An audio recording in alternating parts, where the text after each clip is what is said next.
SiriusXM Patriot presents Breitbart News Tonight. Here are your hosts, Joel Pollak and Rebecca Mansour. And welcome back to this special May Day edition of Breitbart News Tonight. We are going through and discussing the oral history of various colleagues at Breitbart News who have personally experienced communist regimes in their family history. And Joel, you were just saying how astonishing it is. I think part of the reason why Breitbart is so strong and why we have this sort of, the real fighting sense here and a real awareness of what we are up against is because we have so many people in our company who have personal family histories surviving communism. That has informed us, and it informs us every single day here at Breitbart because we understand what leftism is. We understand where the left is taking us. And we're wise to their crap. And one of my favorite people who's wise to this crap is a guy that helps make this show move. You've seen his byline on Breitbart.com quite a lot. He writes up a lot of the articles based on the interviews that we have here at Breitbart News. My friend and colleague and comrade, I guess you could say, let's commandeer that word, Mr. Robert Kraychik. Robert, welcome to the program. Hey, Rebecca. It's great to be with you and Joel and to join the Breitbart team and audience.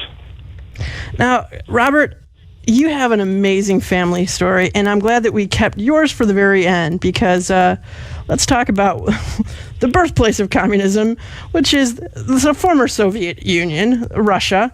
Your family's from Russia, and I'm just going to hand this over to you and tell us your family's story. Well, my parents left the Soviet Union in 1979 in December. I was born in 1982 in Ottawa, Ontario, so I'm the first one in the Kraychik family to be born outside of the Soviet Union. The story around which my parents left involves sort of Jewish-American agitation combined with the Refusnik movement, which sought to pressure the Soviet Union to allow Jews to emigrate freely.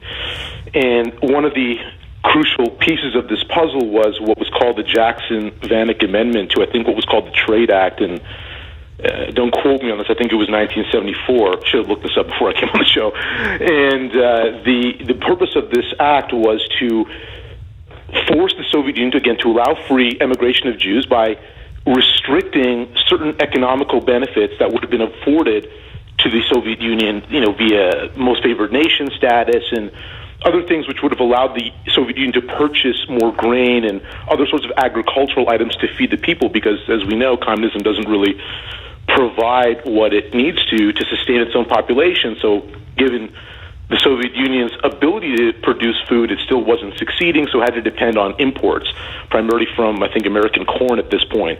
So one of the compromises was, because the Soviet Union could not accept anything at face value, they always had to, steal an inch here or a foot there if they could. They said, we will allow Jews to emigrate freely under the condition that they have a Jewish relative living in Israel. So in order to facilitate a mass Jewish exodus, the Jewish underground would begin to send these invitations to Jews living in the Soviet Union from their cousins in Israel. So my father received one of these invitations from a non-existent cousin in Israel, inviting him to join the non-existent Kraychik family in Israel. And when my father received that first invitation, he was scared. He tore it up, threw it in the garbage or the toilet, who knows, and chose not to.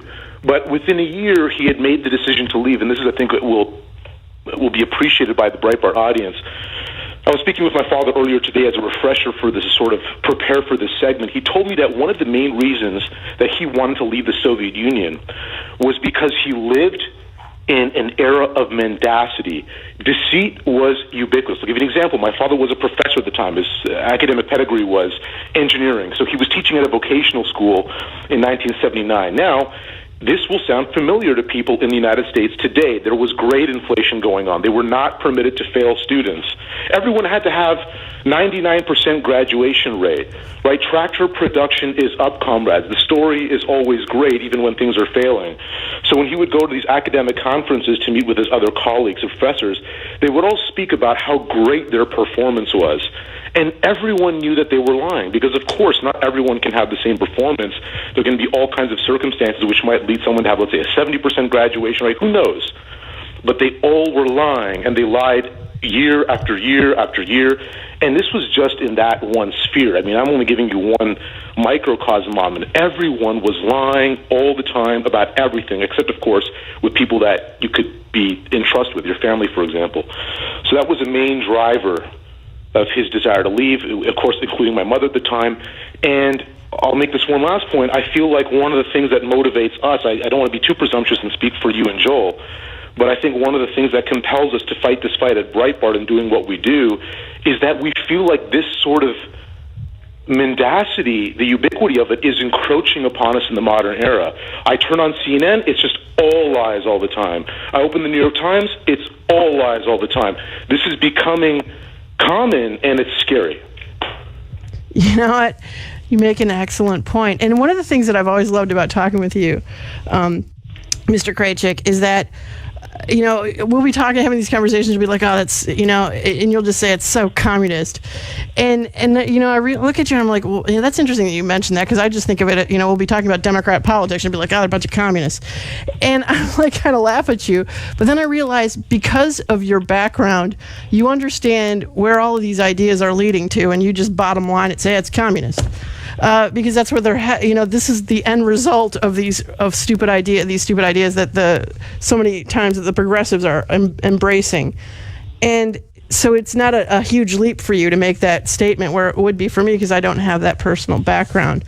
But you make that interesting connection to the events today, where we see the mendacity of lies, of just of nonsense that comes out, of the foolishness of, things that make absolutely no sense. And it makes sense to me what you're saying there.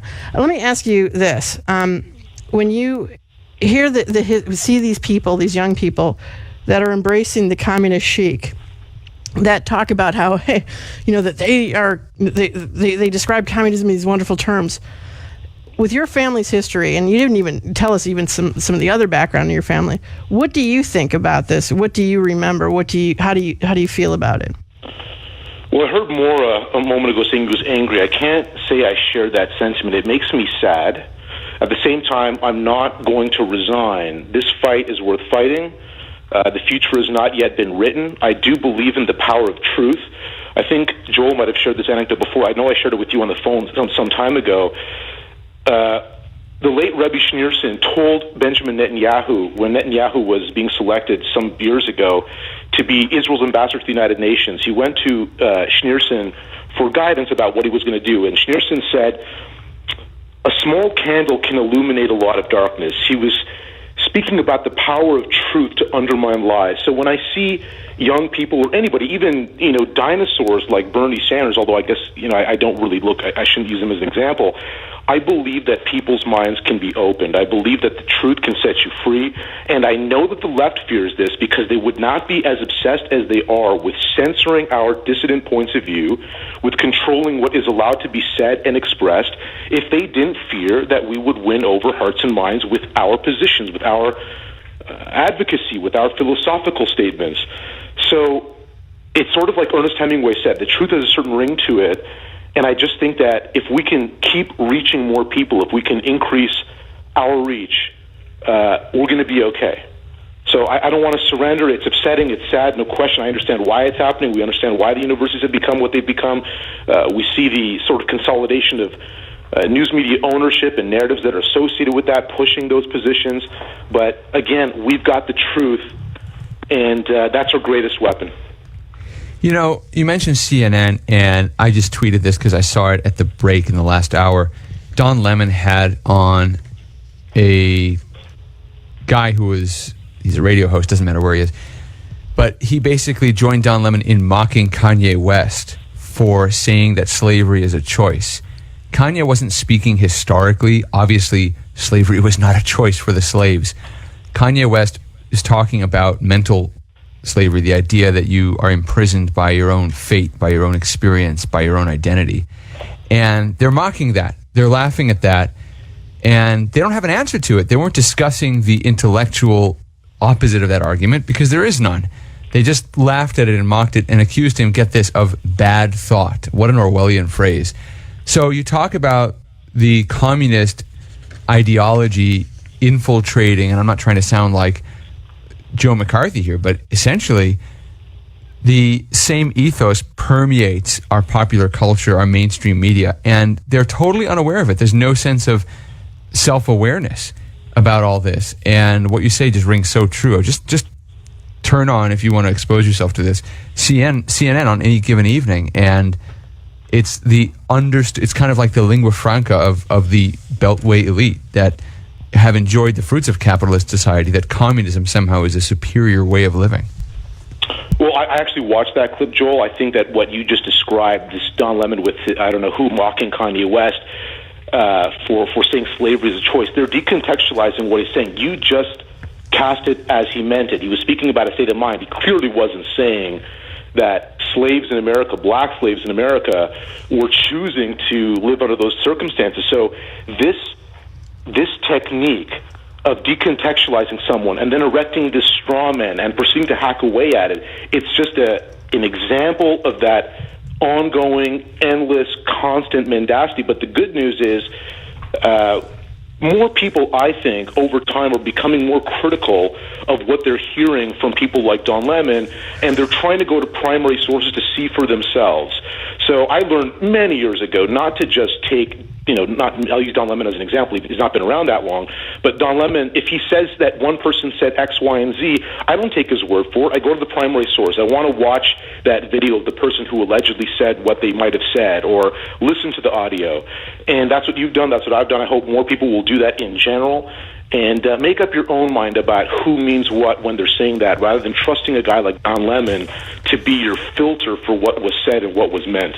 Yep. And you know what? That is precisely what we do here, and we encourage people. I got to say, though, it's quite interesting that they were mocking Kanye West for talking about slavery in that terms, because they're essentially mocking Bob Marley. Bob Marley's famous Redemption song, one of my favorite songs of all time, by the way, has the amazing lyric, and I quote, "Emancipate yourselves from mental slavery. None but ourselves can free our minds." That's it's a great line. Bob By the way, Marley. Slavery of the mind is a part of the communist system. It's a part of the ideal. This is why they want to have total control over all features of life. In the United States, contemporarily, this is primarily focused on the university. Dennis Prager is very good at focusing on this. They want to ingrain this attitude. Oh, sorry, Rick, I might have interrupted you. You can go ahead with Bob Marley, but I just think that mental enslavement is sort of what we're doing if we watch CNN. Just believe Don Lemon at face value. Nope, you got it. You just gave us our bump out note, Mr. Krajcik, and you're absolutely correct. I mean, that line, what you just said there, communism is all about mental slavery. It's all about like the mendacity of the lies, which you said there. I could quote, a chapter and verse of so many people who have written about communism and experienced it firsthand, writing about the mendacity and the lies. That's something that we've shared. You and I have talked many times about Solzhenitsyn and our love of the work of Solzhenitsyn. He writes very, amazingly eloquently about that, living under the lies and having to just the oppressive nature of it.